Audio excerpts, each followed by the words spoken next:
오피스텔을 구매를 하려고 하는데요. 네네. 두 군데 용산 삼각지에 있는 용산 파크자이 19평형하고 종로 네. 유라에 있는 르메이에르 종로타운 18평형 중에 네. 그 어떤 것이 투자나 임대 수익률에서 좀 더 나은지를 좀 알아보고 싶습니다. 네, 오피스텔 투자를 원하시고요. 두 군데를 보고 계신 것 같아요. 용산에 있는 파크자이 그리고 르메이에르 종로 타운으로 보고 계시는데 수익률이 어느 쪽이 좀 더 괜찮을지 김남현 팀장님과 자세하게 이야기 나눠볼게요. 상담 받아보세요. 안녕하세요, 시청자님. 네, 안녕하십니까. 네, 반갑습니다. 지금 말씀하신 그 오피스텔 매수하시려는 목적이요. 우리 시청자님 월세 받으시려고 매수하시려는 거잖아요. 네, 그렇습니다. 그러면 월세 수익률을 먼저 따져봐야 될 것 같아요. 네네. 두 개 다 매수 가격은 알고 계시죠? 네, 매수 가격은 뭐 네. 비슷하게 3억 2천 정도 현재 하는 것 같습니다. 자, 그 말씀하신 르메이르 타운이 종강역 바로 옆에 있는 거죠? 광화문 가는 길 네, 쪽에. 네. 그리고 용산 물건은 삼각지역 붙어 있는 거고요. 네네. 자, 두 개 다 가격이 한 3억 얼마 정도 된다고요? 둘 다 3억 2천입니다. 3억 2천 정도. 이게 방 구분 안 돼 있는 거잖아요. 스튜디오용 원룸으로 약간 큰 원룸이잖아요. 네네네. 제가 두 군데 다 들어가 봐가지고 대략적인 사이즈를 알아요. 네네. 사이즈는 아마도 종각 물건이 조금 더 크지 않을까요? 종각이 전용 평수가 네. 11평이고 그렇죠. 용산 파크자이가 9.6평이네요. 네네, 조금 더 클 거예요. 근데 우리가 뭘 생각을 해봐야 되냐면 3억 2천 주고서 임대 수익을 위해서 오피스텔을 매수했을 때 임대 사업자를 낼 거냐 말 거냐 이거에 대해서 먼저 한번 생각을 해볼까요? 네. 시청자님 거주하시는 주택이 있으실 거 아닙니까? 네, 그래서 네. 지금 네 그게 좀 걱정이죠. 주거용인 경우에 그 그렇죠. 종부세 뭐 합산 네. 세대 뭐 기타 종부세를 먼저 보실 게 아니라요. 우리 네. 시청자님께서 거주하시는 주택이 한 채 있으신데 여기다가 오피스텔을 매수를 했을 경우에 세법상으로 얘를 주택으로 임차를 했을 경우 다주택자가 돼요. 우리 시청자님은. 그러면 네. 뭐가 안 좋냐면 시청자님 거주하시는 집 할 때 다주택자로 부가세 넣어야 돼요. 그래서 세율이 늘어나요. 네네. 그러면 무슨 선택을 해야 되냐면 좋은 물건이라면 임대 사업자를 내서 내가 거주하는 집 한 채에 대해서는 비과세 혜택을 받을 생각을 해야 돼요.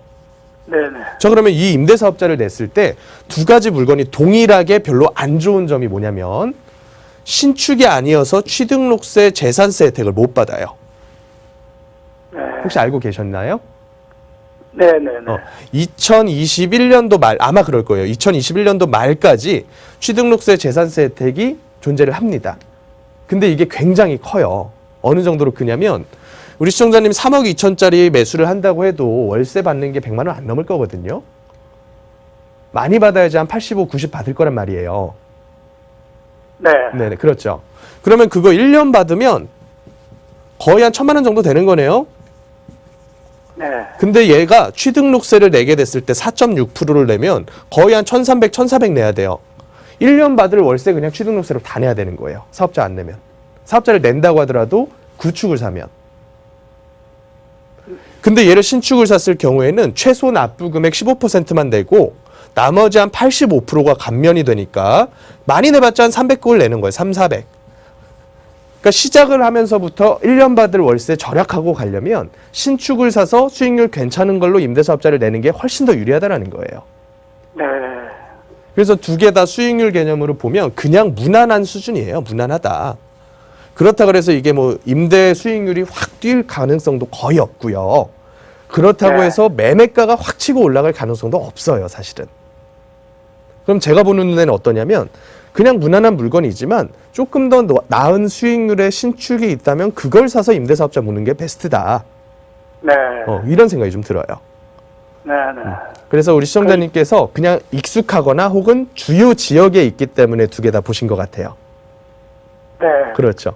하나는 도심권, 하나는 용산권 이렇게 보신 것 같은데 임차인 입장에서 지역을 좀 보시면서 수익률 괜찮은 신축을 한번 선택을 해보시는 게 더 시청자님에게 유리하겠다. 이렇게 네. 조언을 좀 드리면 될 것 같아요. 네. 그러니까 어떤 물건을 네, 말씀하시죠. 신축은 뭐 그러면 규모랑은 크게 상관이 없나요?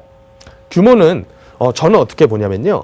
일반적으로 이런 오피스텔들이 들어갈 수 있는 용도 지역이 일반 주거 지역에는 못 들어가요. 그러다 보니까 상업 지역이나 준공업 지역 혹은 준주거 지역 이렇게 상위 용도 지역에서 보통 들어가는데 이 용도 지역 토지들이 땅값이 무지하게 비싸단 말이죠. 그러다 보니까 개발자 입장에서 수익을 많이 내려면 최대한 잘게 썰어가지고 많이 분양을 해야 돼요.